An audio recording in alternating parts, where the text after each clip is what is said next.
अस्सलाम वालेकुम, मैं मुख्तार अहमद और आप देख रहे हैं मुख्तार ऑफिशियल। तो सर जी, एक बार कुछ साइंसदानों ने एक तजर्बा किया।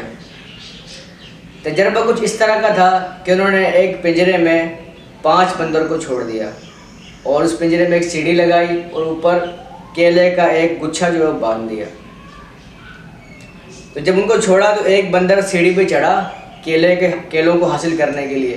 तो ऊपर से उस साइंटिस्ट ने क्या किया, ठंडे पानी की बारिश बरसा दी। जैसे बारिश बरसाई तो वो नीचे आ गया। इसी तरह दूसरे ने कोशिश की, जैसे वो सीढ़ी पे चढ़ने लगता तो बारिश बरसा देता। जैसे वो बारिश बरसाता ठंडे पानी की, बंदर नीचे आ जाता। इसी तरह वो तीसरे ने कोशिश की। तो अब क्या हुआ, जब तीसरे ने कोशिश की तो पहले जो 2 बंदर हैं जिनको चढ़ने से बारिश आती थी, उनके जहन में ये बात बैठ गई थी, उन्होंने खींच के उसको नीचे पकड़ लिया।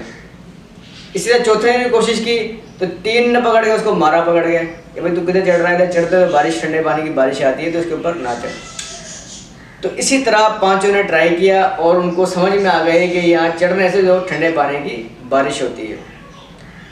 तो इस साइंटिस्ट ने क्या किया, एक बंदर को निकाल दिया और उसकी जगह नया बंदर डाल दिया। तो उसको ये चीज़ नहीं पता थी कि यहाँ पर क्या चल रहा है, क्योंकि वो नया था। तो उसने भी वही कोशिश की, उसने केले देखे, उस सीढ़ी पे चढ़ा तो उन जो 4 बंदर जो मौजूद थे पुराने, उन्होंने क्या किया, उसको पकड़ के मारा। उसको ये बात समझ में नहीं आई। हालांकि इस बार बारिश भी नहीं हुई।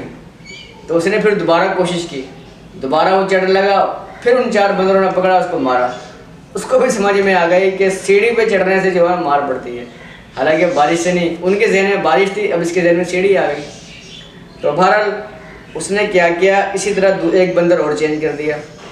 तो ये जो बंदर सीढ़ी पे चढ़ने से मार खा रहा था वो भी उनके साथ मिल गया। अब वो जो नया बंदर आया, जब वो सीढ़ी पे चढ़कर केले हासिल करने के लिए जाता था तो वो बंदर पकड़ के उसको मारते थे। वो भी यही सोचता था मुझे क्यों मारा जा रहा है। इसी तरह उसने दोबारा भी ट्राई किया। जब दोबारा ट्राई किया तो फिर दोबारा उसकी मार पड़ी। तो इनको भी समझ में आ गया कि सीढ़ी पे चढ़ने से मार पड़ती है।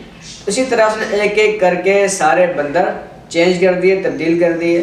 अब उसके अंदर ऐसा कोई बंदर मौजूद नहीं था जिसको ये लगता कि सीढ़ी पे चढ़ने से ठंडे पानी की बारिश होती है। लेकिन अब वो सारे बंदर चेंज करने के बाद अब कोई सीढ़ी पे नहीं चढ़ रहा और केले भी हासिल नहीं कर रहा, क्योंकि उनको पता ही नहीं है बेचारों को कि अगर हम सीढ़ी पे चढ़ के केले हासिल कर लेते हैं और खा लेते हैं, आपस में बांट लेते हैं, लेकिन उनको जहन में ये बात बैठी हुई है कि हम सीढ़ी पे चढ़ेंगे तो मार पड़ेगी। और अब कोई मारने वाला भी नहीं था और चढ़ने वाला भी नहीं था, तो उनके जहन में ये बात घुसी हुई थी। तो इसी तरह हमारे मुआशरे के अंदर भी होता है कि एक चीज़ पुराने वक्तों से चली हुई आ रही होती है और उसका मकसद भी ख़त्म हो जाता है, वो क्यों यानी कि वजूद में आई, लेकिन हम उसको अभी तक घसीट रहे हैं, चला रहे हैं। वो तो बंदर थे, वो सवाल नहीं कर सकते, लेकिन अल्लाह ने हमें इंसान बनाया, हम सवाल तो कर सकते हैं। तो सवाल करिए और उसका जवाब आपको ज़रूर मिलेगा। जिस तरह मैंने पिछली वीडियो में बयान किया कि एक जो मेहमान थे, दस्तरखान पे लठ रखा हुआ था, डंडा रखा हुआ था। तो उसने सवाल किया डंडा क्यों रखा। उसने कहा, ऐसे पूछ के जब एंड में पहुंचे तो पता चला वो डंडा जो है ना, वो पुराने वक्तों में मेहमानों के लिए तीली रखते थे, दांतों के अंदर हलाल करने के लिए।